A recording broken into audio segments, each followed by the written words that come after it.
So I wanted to follow up with the first recording where I finished with that. I was talking about specifically who needs to cover individuals with disabilities in terms of businesses.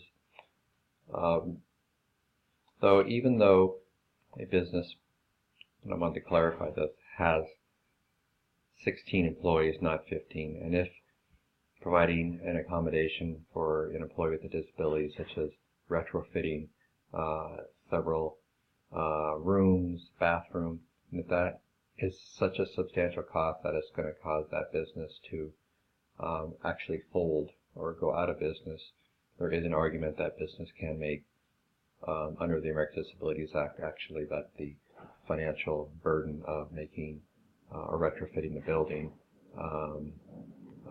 may actually preclude them or may actually not require them to make an accommodation for someone with a disability, or a reasonable accommodation, because of the financial impact of the business.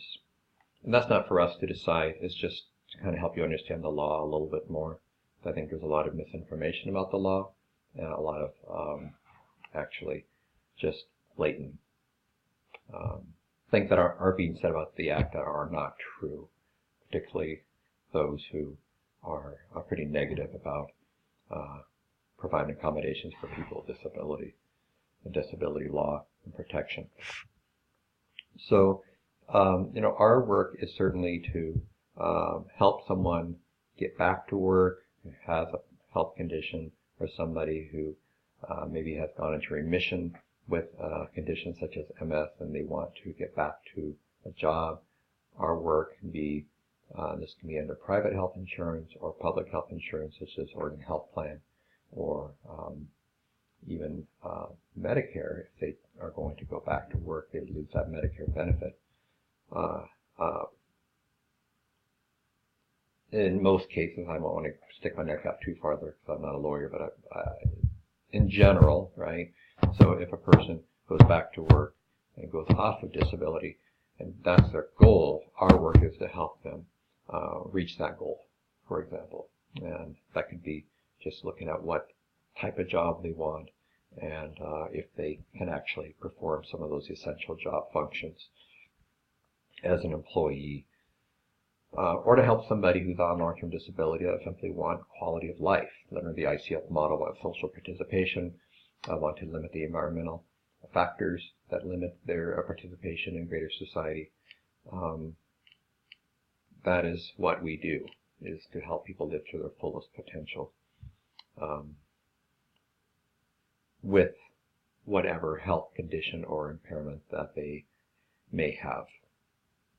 So I think that's all I'm going to talk about the ADA. I mean, I do have some examples here that are practical examples.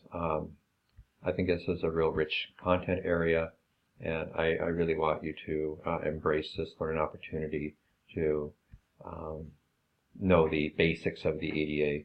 Again, not the subtle things that really you don't really have to know, that are more in lines of a judge to make that decision or call, or perhaps a situation that you're aware of, without actually knowing all of the arguments, or not arguments, but the circumstances. It's hard for me to offer an opinion based on what you may have encountered either in your individual life or someone that you know, or a case that you're aware of. So certainly participate in the Zoom office hour. I think that can only help you if you have questions about the Act, as well as posting some questions to your classmates. But this is, in a nutshell, what you need to know. Not everything, but just the generalities. Just the generalities.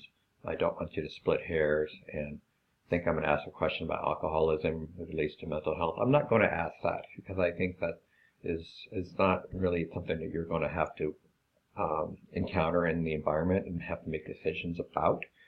And it's certainly not your job to interpret the American Disabilities Act, but at least have an understanding of the significance of the Act and basic protections to your patients who have disabilities.